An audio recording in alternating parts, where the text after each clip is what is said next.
Hello, my beautiful internet friends. It is lovely to see so many of you guys here already. This is really cool. I saw some people saying in the chat that the time wasn't right. Hopefully I'm not late to my own live stream. That would be very disappointing for us all. How are you guys doing?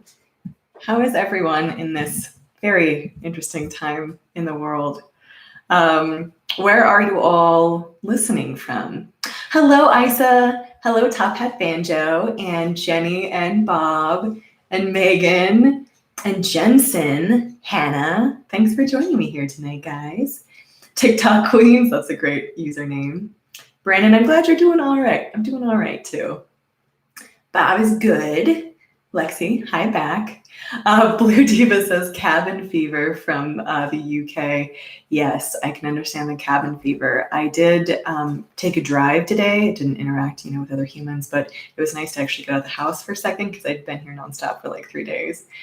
Hello, John. Hello, the worthless girl. Oh, you aren't worthless, sweetheart. I'm really sorry. You're awesome. Maybe that's just your username. Anyways, oh my gosh, there's so many people here. This is fabulous. Thanks for joining me. So let's see, we got Calgary, Minnesota. Oh, Emily's up at 2 a.m. for baby feeding. You're a warrior. That's amazing. John is getting stir crazy. Hello, Raven. Hello, Izzy. Hello, William. I'm doing just fine, thank you.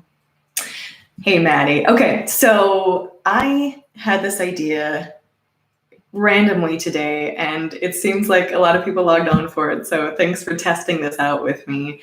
I've had a lot of people in my comment section tell me that my voice is relaxing to listen to, which is not, I'd never thought of that before, but I thought, okay, so it's a crazy stressful time for everybody that we'd read like a chapter from a book or something like that. I remember it being a very grounding point for me.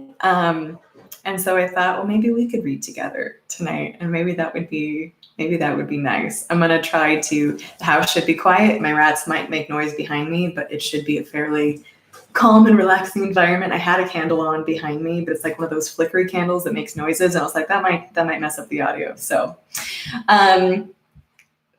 hello, Bob and Rachel. Ooh, Rachel's trying Duolingo thanks to my video. That's awesome. I'm really glad. What language are you learning? John says your voice is very calming. Thank you. I'm really glad. I really appreciate that. Okay, so we have a few options for books. We have 2 options for books. I realize I don't have a lot of actual like physical books in my house. I should probably get more of those. I mostly listen to audiobooks, but there are a few that I have that have mattered to me for years. And I'm gonna let you guys know, I'm gonna let you guys guess, that's the wrong word too, decide which one we're gonna read from tonight.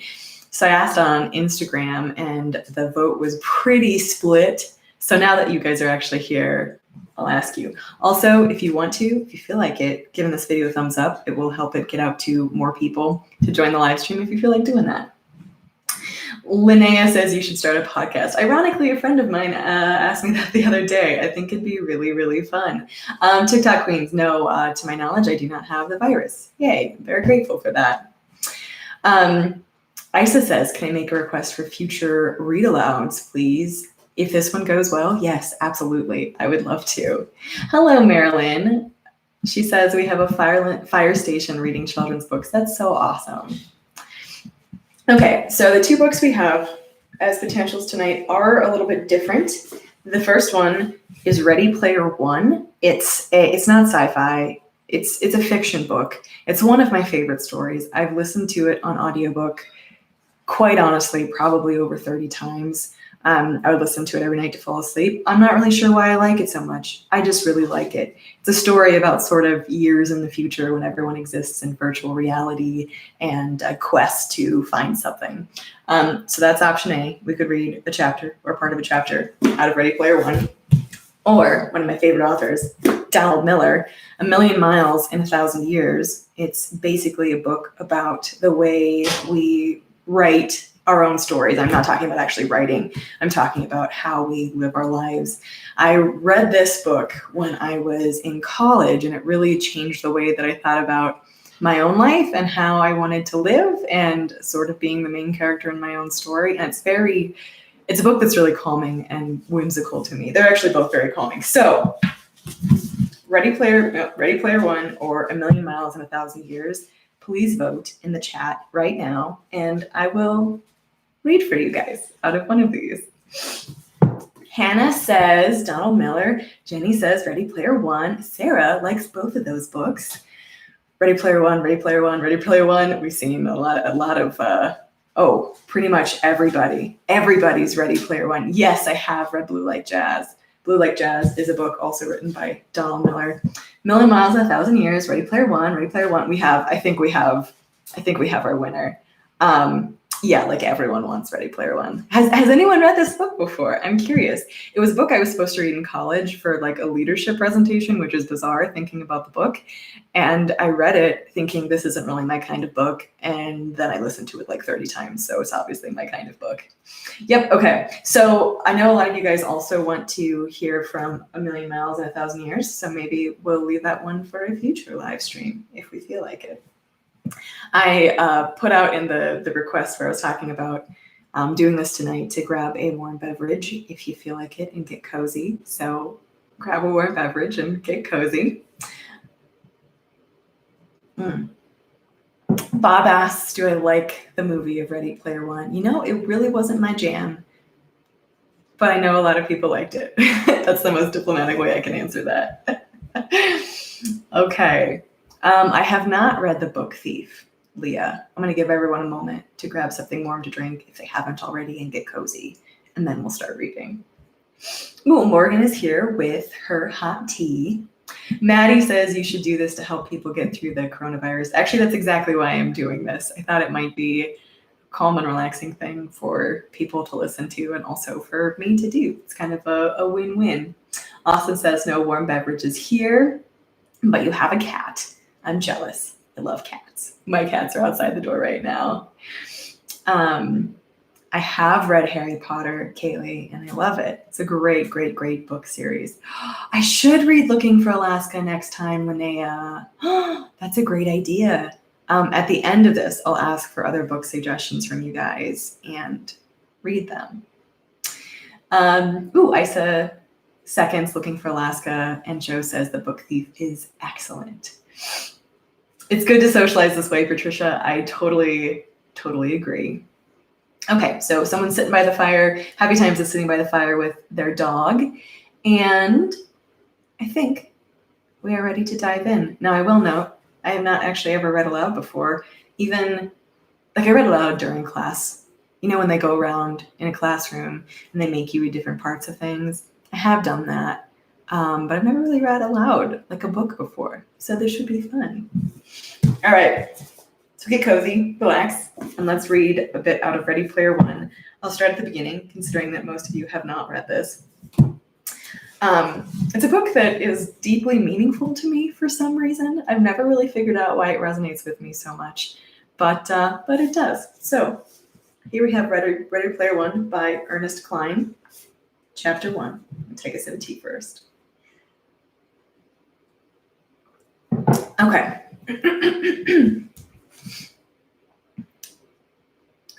Wait, is this chapter 1? I just realized I may have started in the wrong place. Do we have oh no, there's the chapter 0. I was like, chapter 1 did not seem like it was the beginning of anything. Everyone my age remembers where they were and what they were doing when they first heard about the contest. I was sitting in my hideout watching cartoons when the news bulletin broke in my video feed announcing that James Halliday had died during the night. I'd heard of Halliday, of course. Everyone had. He was the video game designer responsible for creating The Oasis, a massively multiplayer online game that had gradually evolved into a global networked virtual reality that most of humanity now used on a daily basis. The unprecedented success of Oasis had made Halliday one of the wealthiest people in the world. At first, I couldn't understand why the media was making such a big deal of this billionaire's death. After all, the people of planet Earth had other concerns: the ongoing energy crisis, catastrophic climate change, widespread famine, poverty, disease, half a dozen wars, dogs and cats living together, mass hysteria. Normally, the newsfeed didn't interrupt anyone's interactive sitcoms and soap operas. I personally am a big fan of both of those things, unless something really major happened. Like the outbreak of some new virus. Oh goodness, maybe this isn't the most relaxing thing, but I promise it's a great book. Or another major city vanishing in a cloud. As famous as he was, Halliday's death should have warranted only a brief segment on the evening news, so the unwashed masses could shake their head in envy when the newscasters announced the obscenely large amount of money that would be doled out to the rich man's heirs. Oh, Cass, thank you so much. I really, really appreciate that. No, I have not read that book, but thank you so much for your super chat. It's very generous of you. But that was the rub. James Halliday had no heirs. He had died a 67-year-old bachelor with no living relatives and by most accounts without a single friend. He'd spent the last 15 years of his life in self-imposed isolation, during which time, if the rumors were to be believed, he'd gone completely mad. So the real jaw-dropping news that January morning, the news that had everyone from Toronto to Tokyo crapping in their cornflakes, concerned the contents of Halliday's last will and testament and the fate of his vast fortune. Halliday prepared a short video message along with instructions that it be released to the world media at the time of his death. He'd also arranged to have a copy of the video emailed to every single Oasis user that morning. I still remember hearing the familiar electronic chime when it arrived in my inbox just a few seconds after I saw that first news bulletin. His video message was actually a meticulously constructed short film titled Anorak's Invitation. A famous eccentric, Halliday had harbored a lifelong obsession with the 1980s, the decade during which he'd been a teenager, and Anorak's Invitation was crammed with obscure 80s pop culture references, nearly all of which were lost on me the first time I viewed it. The entire video was just over 5 minutes in length, and in the days and weeks that followed, it would become the most scrutinized piece of film in history, surpassing even that Zapruder film in the amount of painstaking frame-by-frame analysis devoted to it. My entire generation would come to know every second of Halliday's message by heart. I'm gonna pause for a moment and check in, make sure everyone can still hear me. It looks like it.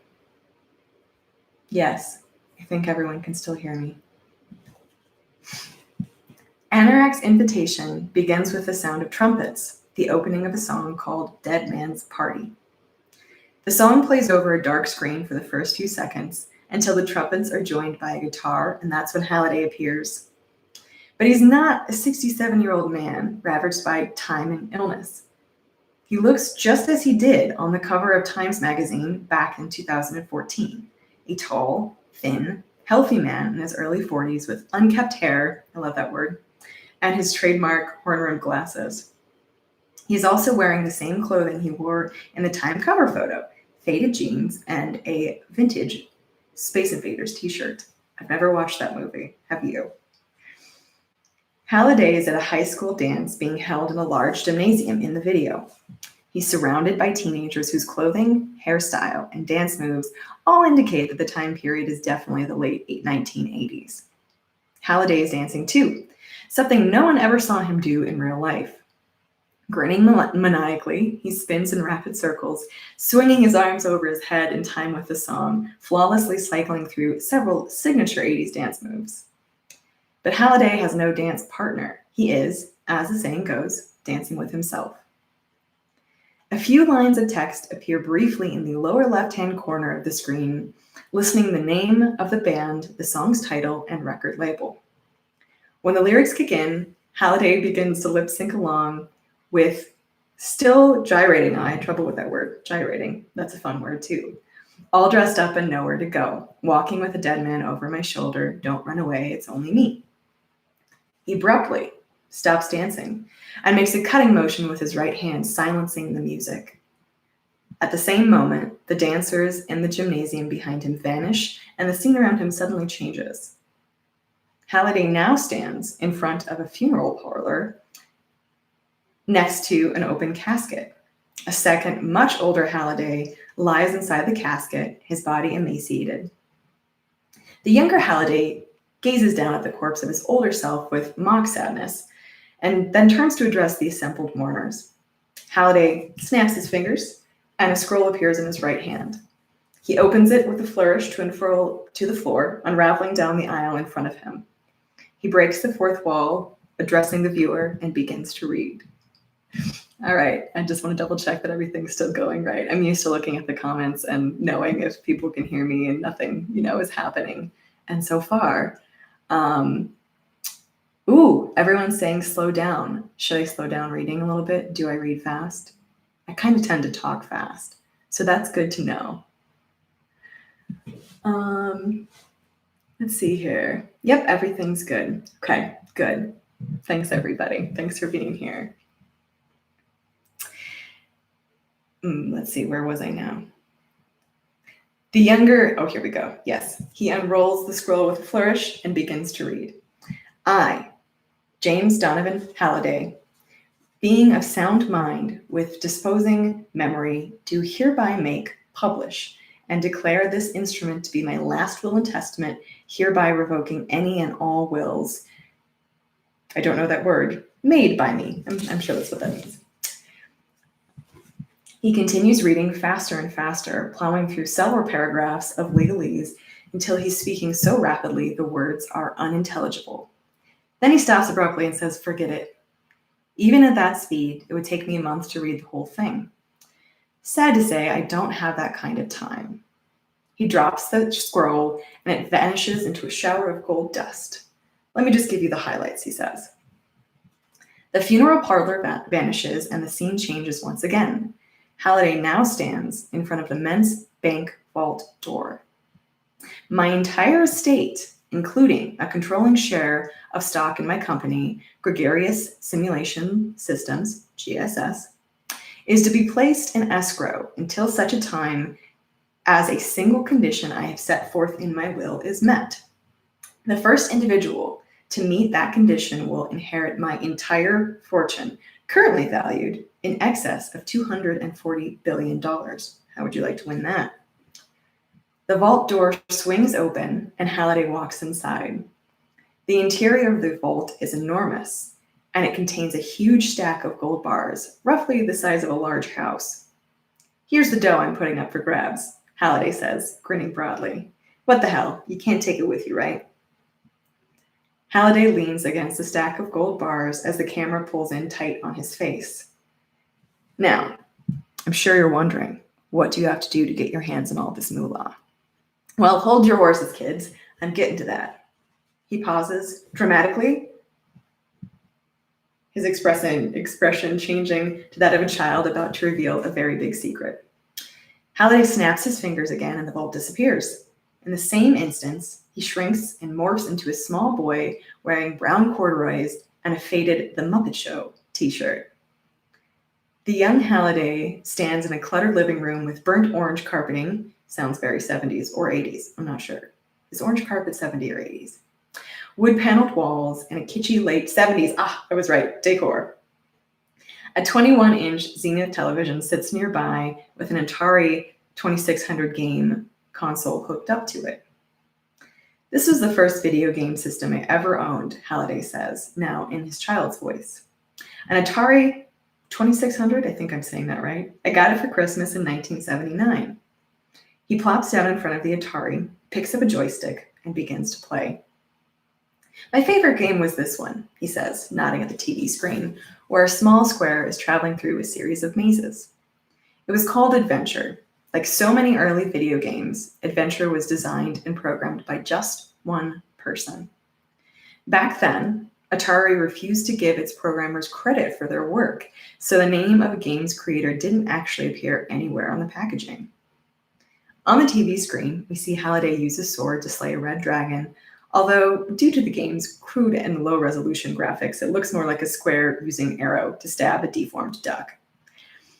So the guy who created Adventure, a man named Warren Robinett, decided to hide his name inside the game itself. He hid a key in one of the game's labyrinths. If you found the key, a small pixel-sized gray dot, you could use it to enter a secret room where Robinett had hidden his name. On the TV, Halliday guides the square protagonist into the game's secret room where the words "created by Warren Robinett" appear. This, says Halliday, pointing to the screen with genuine reverence, was the very first video game Easter egg. Robin hid it in the game's code without telling a soul, and Atari manufactured and shipped Adventure all over the world without knowing about the secret room. They didn't find out about the Easter egg's existence until a few months later, when kids all over the world began to discover it. I was one of those kids, and finding Robinet's Easter egg for the first time was one of the coolest video gaming experiences of my life. The young Halliday drops his joystick and stands. As he does, the living room around him fades away, and the scene shifts yet again. He now stands in a dim cavern where light from the unseen torches flickers off damp walls. In the same instance, Halliday's appearance changes once again, and he morphs into his famous Oasis avatar, Anorak, a tall, robed wizard with a slightly more handsome version of the adult Halliday's face, minus the eyeglasses. Anorak is dressed in his trademark black robes with his avatar's emblem, a large calligraphy letter A, embroidered on each sleeve. Before I died, Anorak says, speaking in a much deeper voice, I created my own Easter egg game and hid it somewhere in the most popular video game, the Oasis. The first person to find my Easter egg will inherit my entire fortune. Another dramatic pause. The egg is well hidden. I didn't leave it lying under a rock, some temporary, too many pages forward. Please hold. I didn't leave it lying under a rock somewhere. I suppose you could say that it's locked inside a safe that is buried in a secret room that hides hidden in the center of a maze located somewhere. He reaches to tap his right temple, up here. But don't worry, I've left a few clues lying around to get everyone started. And here's the first one. Anorak makes a grand gesture with his right hand, and 3 keys appear, spinning slowly in the air in front of him. They appear to be made of copper, jade, and clear crystal. As the keys continue to spin, Anorak recites a piece of a verse, and as he speaks each line, it appears briefly in flaming subtitles across the bottom of the screen. 3 hidden keys open 3 secret gates, wherein the errant will be tested for worthy traits. And those with the skill to survive these straits will reach the end where the prize awaits. All right, we're going to pause there for just a moment and make sure everything is still going well. Can you guys still hear me and see me? Let me know. So this is the setup for the actual story that's about to take place. Well, let's see here. I know what you're reading. Let's see. Can everybody hear me? Maddie says, yes. Jennifer, yes. Audio and video are good. Everything's perfect, says Ava. Thanks, guys. I'm glad. Shall we continue? I'm going to sip some tea first. Blue Diva, I like your, the emojis are very cute. By the way, this is Harry the cat on my mug here. And I didn't just name him. It actually says on the bottom of the mug that this is Harry the cat, which I think is very cute. Brian gave it to me for Christmas one time. Oh, Marina, no, it is not always read in third person. The rest of the book is first person. This is just describing the scene to kind of set up the rest of it. Let's see here. Ooh. All right, well, let's go back a page here.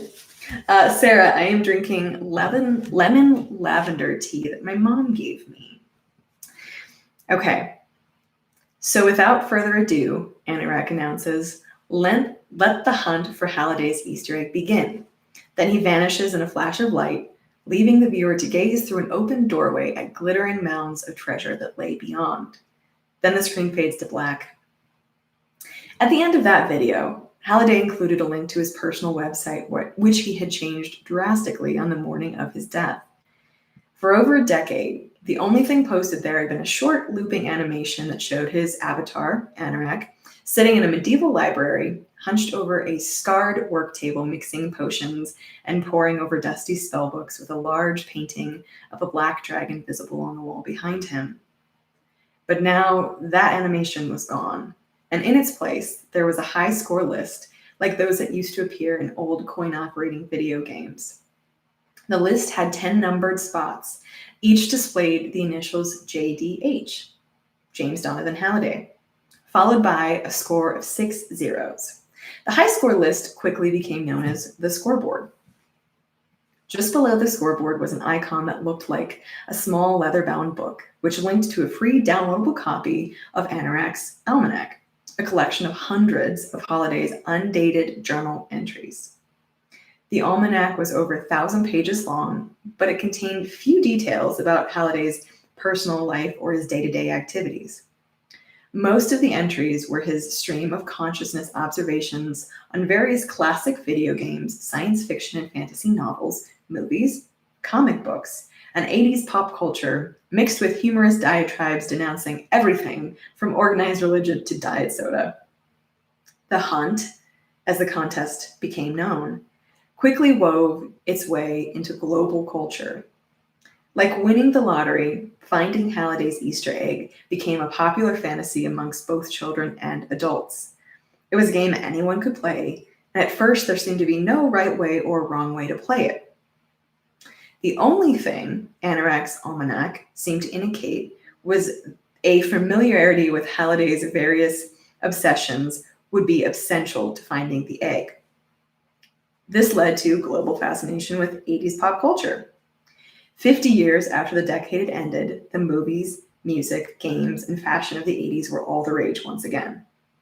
By 2041, spiked hair and acid-washed jeans were back in style, and covers of the hit 80s pop song by contemporary bands dominated music charts. People who had actually been teenagers in the 80s, all now approaching old age, had the strange experience of seeing the fads and fashion of their youth embraced and studied by their grandchildren. A new subculture was born, composed of the millions of people who now devoted every free moment of their life to searching for Halliday's egg. At first, these individuals were known simply as egg hunters, but this was quickly truncated into the nickname Gunters. During the first year of the hunt, being a Gunter was highly fashionable, and nearly every Oasis user claimed to be one. When the first anniversary of Halliday's death arrived, the fever surrounding the contest had begun to die down. Another year had passed, and no one had found anything. Not a single key or gate. Part of the problem was the sheer size of Oasis. It contained thousands of simulated worlds where the key might be hidden, and it could take a Gunter years to conduct a thorough search of any of them. Despite all the professional Gunters who boasted on their blogs that they were getting closer and closer to a breakthrough every day, the truth gradually became apparent. No one really knew even what they were looking for or where to start looking for it. Another year passed, and another, still nothing. The general public lost all interest in the contest. People began to assume that it was all just an outlandish hoax perpetrated by a rich nut job. Others believed that even if the egg really did exist, no one was ever going to find it.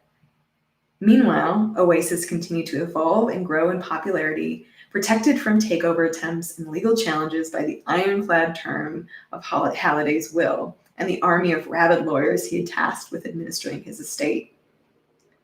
Halliday's egg gradually moved into the realm of urban legend, and the ever-dwelling tribe of Gunters gradually became the object of ridicule. Yet another year went by, and another. Then, on the evening of February 11th, 2045, an avatar's name appeared at the top of a scoreboard for the whole world to see.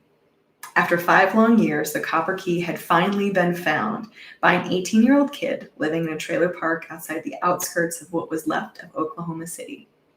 That kid was me. Dozens of books, cartoons, movies, and miniseries have attempted to tell the story of everything that happened next, but every single one of them got it wrong. So I want to set the record straight once and for all. And now the book technically actually begins. I'm going to take care of chat here for a second. It looks like It looks like I need to administer a few comments. Thanks, everybody, for continuing to listen. Shall we continue? Now, this is where the story actually begins and we meet our main character. Ava says, I love this book. Ava, have you read it before? This tea is also chock full of honey. Not only does it help your voice, but it's delicious. Kinsey says, I love it so much. Pittsburgh says, love it. Jenny, can I give my cat the middle name Joe? She's missing her black right foot. Oh my gosh, I would be honored to have your kitty named after me. That's amazing. Top Hat Banjo says, good job. It's a lot of work to read a book out loud. How many chapters are we reading tonight, Isa? I think we're going to read a little bit into this next chapter to really get a taste of the story itself, because that was just a setup, which is exciting enough, but I'm much more interested in the character himself. John says your voice is very calming. Thank you. Oh, I should link up the book, Blue Diva. I will do that once I am done reading here. Kinsey, thank you so much for saying I'm a good reader. I appreciate it. I'm new to this, so we're giving it a shot. Okay, so this is actually chapter 1, because that was chapter 0, because he had to make them unique, right? I was jolted awake by the sound of gunfire in one of my neighboring stacks. The shots were followed by a few minutes of muffled shouting and screaming, and then silence. Gunfire wasn't uncommon in the stacks, but it still shook me up. I knew I probably wasn't going to be able to fall asleep, so I decided to kill the remaining hours until dawn by brushing up on a few coin-operated classics. Galaga, Defender, Asteroids. These games were outdated digital dinosaurs that had become museum pieces long before I was born. But I was a gunter, so I didn't think of them as quaint, low-res antiques. To me, they were hallowed artifacts, pillars of the pantheon. When I played the classics, I did so with a determined sort of reverence. I was curled up in an old sleeping bag in the corner of the trailer's tiny laundry room, wedged into the gap between the wall and the dryer. I wasn't welcome in my aunt's room across the hall, which was fine by me. I preferred to crash in the laundry room anyways. It was warm, it afforded me a limited amount of privacy, and the wireless reception wasn't too bad. And as an added bonus, the room smelled like liquid detergent and fabric softener, which is a delightful smell, to be honest. The rest of the trailer reeked of cat piss and abject poverty. Most of the time, I hid out in my hideout, but the temperature had dropped below 0 the past few nights, and as much as I hated staying at my aunt's place, it still beat freezing to death. A total of 15 people lived in my aunt's trailer. She slept in the smallest of its 3 bedrooms. The Depperts lived in the bedroom adjacent to hers, and the Millers occupied the large master bedroom at the end of the hall. There were 6 of them, and they paid the largest share of the rent. A trailer wasn't as crowded as some of the other units in the stacks. It was a double wide, plenty of room for everyone. I pulled out my laptop and powered it on. It was a bulky, heavy beast, almost 10 years old. I'd found it in a trash bin behind the abandoned strip mall across the highway. I'd been able to coax it back to life by replacing its system's memory, reloading the Stone Age operating system. The processor was slower than a sloth by current standards, but it was fine for my needs. The laptop served as my portable research library, video arcade, and home theater system. Its hard drive was filled with old books, movies, TV show episodes, song files, and nearly every video game made in the 20th century. I booted up my emulator and selected Robotron 2084, one of my all-time favorite games. I'd always loved its frenetic pace and brutal simplicity. Robotron was all about instincts and reflexes. Playing old video games never failed to clear my mind and set me at ease. If I was feeling depressed or frustrated about my lot in life, all I had to do was tap the Player 1 button, and my worries would instantly slip away as my mind focused itself on the relentless, pixelated onslaught on the screen in front of me. There, inside the game's 2-dimensional universe, life was simple. It's just you against the machine. Move your left hand, shoot with your right, and try to stay alive as long as possible. I spent a few hours blasting through wave after wave of brains, spheroids, quarks, and hulks in my unending battle to save the last human family. But eventually, my fingers started to cramp up and I began to lose my rhythm. When that happened, things deteriorated quickly. I burned through all of the extra lives in a matter of minutes, and my two least favorite words appeared on screen. Game over. I shut down the emulator and began to browse through my video files.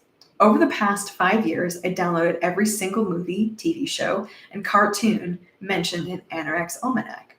I still hadn't watched all of them yet, of course, that would probably take decades.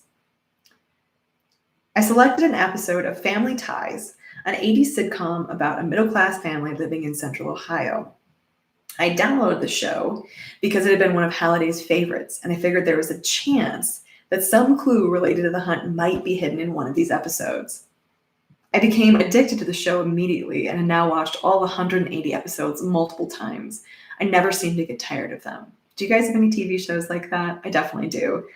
New Girl is one that I can watch over and over again. The Office, of course. Parks and Rec. But for our main character here, it's Family Ties.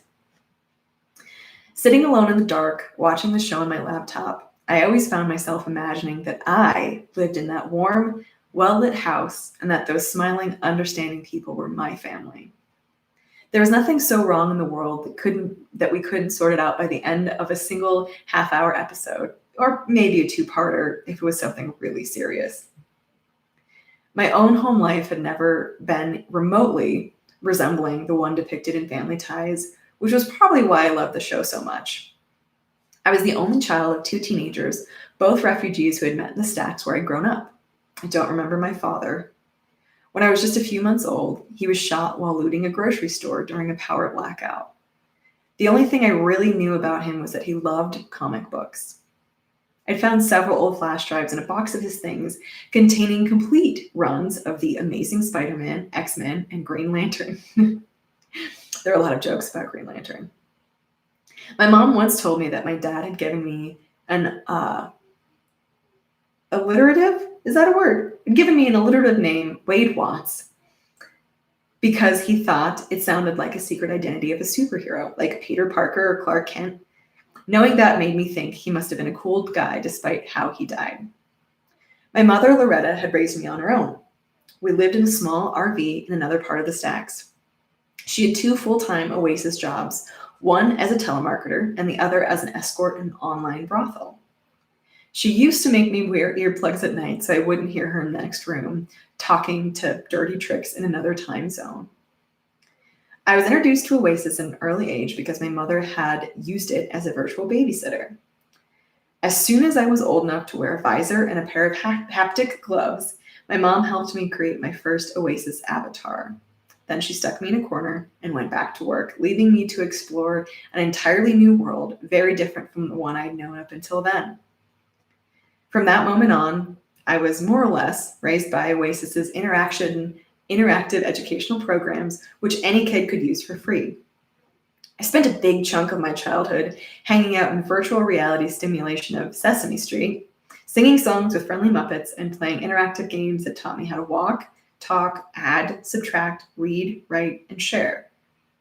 Once I'd mastered those skills, it didn't take me long to discover that Oasis was the world's biggest public online library, where even a penniless kid like me had access to every book ever written, every song ever recorded, and every movie, television show, video game, and piece of artwork ever created.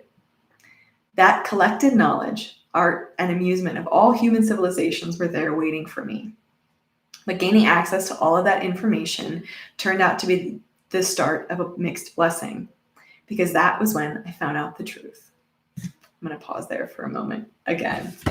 Have you guys watched the movie Ready Player One? I actually forgot that it was turned into a movie until someone in the chat mentioned it. How are we enjoying the book so far? Like I said, I've listened to this many, many times. I think I've only read the actual copy that I have of it, like the hard copy, maybe once. Oh, people are being silly in the chat. Thank you to my moderators so much for helping out, especially as I'm not looking at the screen. I like to moderate the chat pretty closely, but that doesn't always happen. Oh, Jenny says her kitty is cuddled up on her chest. Isn't that the sweetest thing? I love that. Do any of you guys have anything like what Wade, our main character, was talking about, something that just sweeps you away from absolutely everything like video games do for him? For me, I think that's jiu-jitsu, sometimes art, rock climbing, being outside, going for early morning walks. I think there's a variety of things, like those things that make you lose track of time. What are those for you? Weeditos suggests 14 days of book reading. I think that'd be fun. Oh, Ben says, I love being read to by a live person. I'm really glad. Thank you. I hope this is, I really appreciate you guys sticking around. This is fun to do. Such a great book. People should buy it on Amazon to help pay for your new socket. Oh, thanks, guys. I'll put the link in the description once we're done here. Let's see here. Oh, so people's things that get them out of their head and engross them in the moment are music, crafting, rock climbing, and podcasts. Ooh, good answer. Music. My dog Pippin, baking. 2 weeks of story time at night would make life so much nicer. I will definitely consider that. That would be a lot of fun to do. Mallory has not watched the movie. Video chats with my daughter make Daryl very happy. Oh, that's awesome. Basketball. Austin, thanks so much. Oh, I really appreciate that. Austin says, thanks for doing this tonight. The calm and ability I'll have now to go to sleep is priceless. Oh, I'm so glad. Thank you. That's what I was hoping to try to do for people. It's also relaxing just to read, you know? Zoe says, I've seen the movie and read the book, didn't love the movie. I am with you on that. I think they did the best that they could with the story they were given, because it's a hard story to translate on screen, but I much prefer the book. I'm a snob about like that one thing. Izzy, I'm not sure if we're gonna do this every night, but I'm guessing we will probably do more of them. Would you guys like to see more of these? Either the same book or different books. We can pick a different one, or we can keep going with this one. And I'll read a little bit more before we close out tonight. Oh, Ellie says, reminds me I need to finish Artemis, same author. My friend gave me that book. I've heard that it's really good. If I like Ready Player One, I'm probably gonna like his other writing. So good recommendation. Everyone says yes to reading out loud. Good, I'm glad you guys are enjoying it. It's kind of I don't know, I've not seen anyone else doing like read aloud books on YouTube. So at least on YouTube Live. Okay, so let's see here. Let's keep going. In this book, says Austin, Ziggy wants me to read a few chapters every night. I'm hooked. I need to hear the rest, says Kat. Looking for Alaska. Ooh, or Hunger Games. Those are both very good options. I like both of those. Bob says, you're the best. Thanks, Bob. I really appreciate it. Caitlin, it's nice to have someone live, even if it's pre-recorded video. It still feels like I'm alone, but it feels so much better to have someone live. I'm really glad. That's what I was hoping for with this. It's a little more real time and interactive. Oh, Sabrina says, what are you reading? I came late. We are reading Ready Player One by Ernest Cline. It is one of my favorite books, and we are halfway through chapter 1. There was also chapter 0 that we did read, if anyone is just joining us now. Okay, so I'm gonna go ahead and read a little bit more for you guys if you're up for it. I hope you're all comfy and cozy and especially warm. I'm gonna take some tea first. I don't know, maybe your experience differed from mine. For me, growing up as a human being on the planet Earth in the 21st century was a real kick in the teeth, existentially speaking. The worst thing about being a kid was that no one told me the truth about my situation. In fact, they did the exact opposite. And of course, I believed them because I was just a kid and I didn't know any better. I mean, Christ, my brain hadn't even grown to full size yet, so how could I be expected to know all the adults were bullshitting me? So I swallowed all of the dark ages nonsense that they fed me. Some time passed. I grew up a little and I gradually began to figure out that pretty much everyone had been lying to me about pretty much everything since the moment I emerged from my mother's womb. This was an alarming revelation. It gave me trust issues later in life. I started to figure out the ugly truth as soon as I began to explore free Oasis libraries. The facts were right there, waiting for me, hidden in old books written by people who weren't afraid to be honest. Artists, scientists, and philosophers and poets, many of them long dead. As I read the words they'd left behind, I finally began to get a grip on the situation. My situation. Our situation. What most people referred to as the human condition, and it was not great news. I wish someone had just told me the truth right up front as soon as I was old enough to understand it. I wish someone had just said, here's the deal, Wade. You're something called a human being. That's a really smart kind of animal, like every other animal on the planet. We're descended from a single-celled organism that lived millions of years ago. This happened by a process called evolution, and you'll learn more about it later. But trust me, that's really how we all got here. There's proof of it everywhere, buried in rocks. That story you heard about how we were all created by a super powerful dude named God who lives up in the sky, it's bullshit. The whole God thing is actually an ancient fairy tale that people have been telling each other for thousands of years. We all made it up, like Santa Claus and the Easter Bunny. Oh, by the way, there's no Santa Claus or Easter Bunny. Also bullshit. Sorry, kid. Deal with it. You're probably wondering what happened before you got here. An awful lot of stuff, actually. Once we evolved into humans, things got pretty interesting. We figured out how to grow food and domesticate animals so we didn't spend all of our time hunting. Our tribes got much bigger and we spread across the entire planet like an unstoppable virus. And then after fighting a bunch of wars with each other over land and resources and our made-up gods, we eventually got all of our tribes organized into a global civilization. But honestly, it wasn't all that organized or civilized, and we continued to fight a lot of wars with each other. But we also figured out how to do science, which helped us develop technology. For a bunch of hairless apes, we've actually managed to invest some pretty incredible things. Computers, medicine, lasers, microwaves, which are pretty great, artificial hearts, atomic bombs. We even sent a few guys to the moon and brought them back. We also created a global communications network that lets us talk to each other all around the world, all the time. Pretty impressive, right? But that's where the bad news comes in. Our global civilization came at a huge cost. We needed a whole bunch of energy to build it, and we got the energy by burning fossil fuels, which came from dead plants and animals buried deep in the ground. We used up most of the fuel before you got here, and now it's pretty much all gone. This means we are no longer have enough energy to keep our civilization running like it did before. So we've had to cut back. Big time. We call this the global energy crisis, and it's been going on for a while now. Also, it turns out that burning all those fossil fuels had some nasty side effects, like raising the temperature of our planet and screwing up the environment. So now the polar caps are melting, sea levels are rising, and the weather is all messed up. Plants and animals are dying off in record numbers, and lots of people are starving and homeless. And we're still fighting wars with each other, mostly over the few resources we have left. Basically, kid, what this all means is that a life is a lot tougher than it used to be in the good old days before you were born. Things used to be awesome, but now they're kind of terrifying. To be honest, the future doesn't look too bright.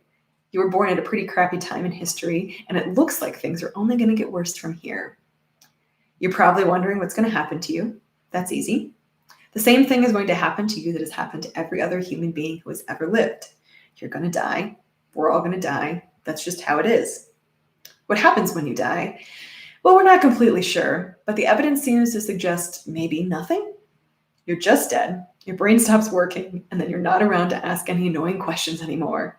Those stories you heard about a wonderful place where there's no more pain or death, bullshit. Just like that God stuff, there's no evidence of a heaven, and there never will be. Wishful thinking. So now you're going to live the rest of your life knowing that you're going to die someday and disappear forever. Sorry. Okay, on second thought, maybe brutal honesty isn't the best policy after all. Maybe it isn't a good idea to tell a newly arrived human being that he's been born into a world of chaos, pain, and poverty just in time to watch everything fall to pieces. I discovered all of that gradually over several years, and it still made me feel like jumping off a bridge. Luckily, I had Oasis, which was like having an escape hatch into a better reality. The Oasis kept me sane. It was my playground, my preschool, a magical place where anything is possible. The Oasis is setting all of my happiest. Let's start that sentence again. The Oasis is the setting of all my happiest childhood memories. When my mom didn't have to go to work, we would log in at the same time and play games or go on interactive storybook adventures together. She used to force me to log out every night because I never wanted to return to the real world, because the real world sucked. I never blamed my mom for the way things were. She was a victim of fate and cruel circumstances like everybody else. Her generation had it the hardest. She'd been born into a world of plenty, then watched it all slowly vanish. More than anything, I remember feeling sorry for her. She was depressed all the time, and taking drugs seemed to be the only thing she actually enjoyed.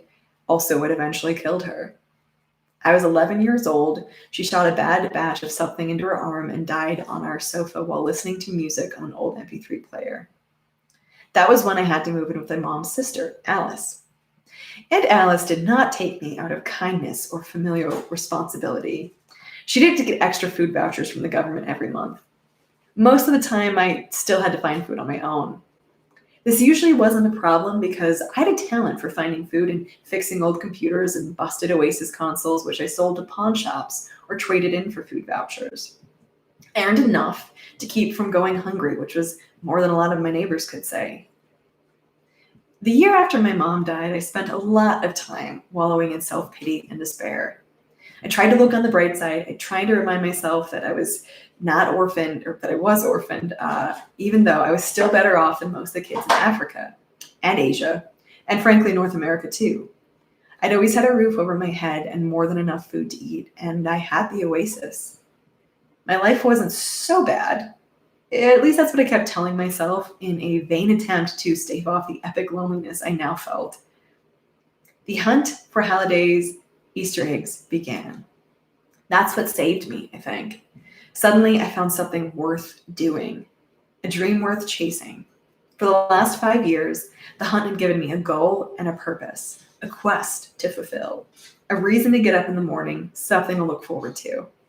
The moment I began searching for the egg, the future no longer seemed so bleak.